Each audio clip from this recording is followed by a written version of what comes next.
pumirma sila sa impeachment, so klarong anti-Sara sila, klarong pabor sila sa impeachment. Hindi pakikinggan ng impeachment court ang sinumang biased. Ito ang sinabi ni Senate President Francis Chis Escudero sa gitna ng mga panawagan o kahilingan na pabor o kontra sa impeachment o kay Vice President Sara Duterte. Paliwanag ng mambabatas, dati na itong nangyari sa ibang impeachment case. Partikular na sa impeachment trial ni Chief Justice Renato Corona noong 2012 kung saan hiniling ng defense panel na mag-inhibit si Senator Judge Franklin Drilon. Ito ay dahil sinabi umano na masyadong anti-corona ang posisyon ng dating senador noong panahon ng paglilitis ng former Chief Justice.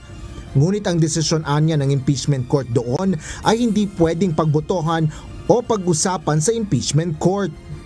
Para sa akin, yan din ang i-apply naming president at hindi lang rules kaugnay sa inhibition. It is voluntary on the part of the impeachment court judge at hindi yan pwedeng ipilit sa sino man.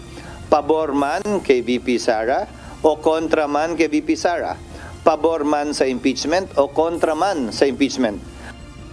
Ayon pa kay Senate President Escudero, batay na rin sa impeachment case ni former Chief Justice Corona, pag nag-inhibit ang isang senador, maaari lang itong matanggal sa bilang ng 24 na impeachment judges kapag tinanggal siya bilang senador sa ilalim ng ethics at disciplinary procedure ng Senado. Para naman kay Vice President Sara Duterte, hindi maaring mag-inhibit na lamang basta sa impeachment trial ang senator judges na pabor sa kanya. Hindi kasi tayo pwede magpa-inhibit ng mga senator judges based on bias.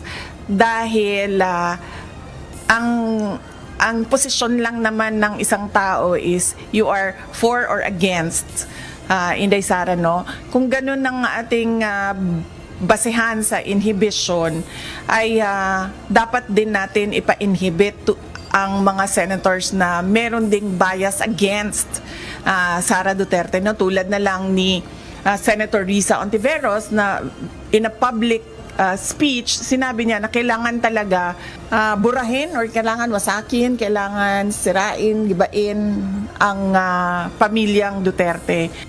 Ayon pa sa pangalawang Pangulo, dapat ibigay ang benefit of the doubt sa mga senator judge na gagawin nila ang trabaho nila ng patas alinsunod sa kanilang sinumpaan.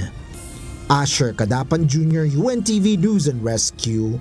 Diyos ang aming sandigan, serbisyo publiko ang aming pinahalagahan.